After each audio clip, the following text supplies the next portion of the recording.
শুনলাম গাজীপুরের safari park থেকে একটা নীল গাই হারিয়ে গেছে, 5 দিন ধরেও তার কোনো খবর নাই।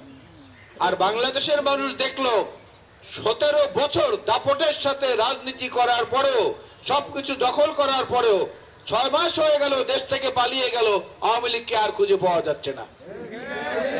যাদেরকে খুঁজে পাওয়া যাচ্ছে না তার জন্য এত সহানুভূতির প্রয়োজন কি? কোন কোন রাজনৈতিক বন্ধুরা আওয়ামী লীগকে প্রতিষ্ঠিত করার জন্য আজকে নানা রকমের কথাবার্তা ইনিয়ে বিনিয়ে বলছেন। আওয়ামী লীগকে যারা উপকার করতে গেছে প্রত্যেকের ক্ষতি হয়েছে।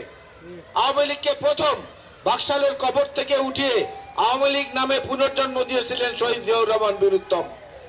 প্রতিদান হিসাবে তাকে নিহত হতে হয়েছে। আওয়ামী লীগকে এরপরে পুনর্বাসিত করতে চেয়েছে জাতীয় পার্টি। জাতীয় পার্টি এরশাদ ক্ষমতায় থাকার সময় আবার আওয়ামী লীগকে নির্বাচনে নিয়েছিল, আপনাদের মনে আছে? জামাত ইসলামও তখন নির্বাচনে গিয়েছিল সিএসিতে, মনে আছে আপনাদের? আমি বেশি ব্যাখ্যায় যাব না, ভোটার আগে বলে যাচ্ছি। সিএসিতে পুনর্বাসন করতে চেয়েছিল যে জাতীয় পার্টি, সেই জাতীয় পার্টির আজকের অবস্থা দেখেন, হেরিকেন নিয়ে খোঁজা লাগে কোথায় আছে।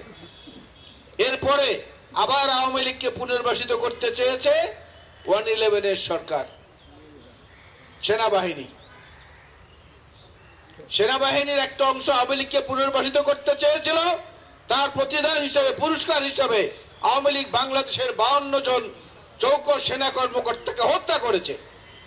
অনেক সেনা কর্মকর্তার পরিবারকে হত্যা করেছে, 57 জন সেনা কর্মকর্তাকে হত্যা করেছে।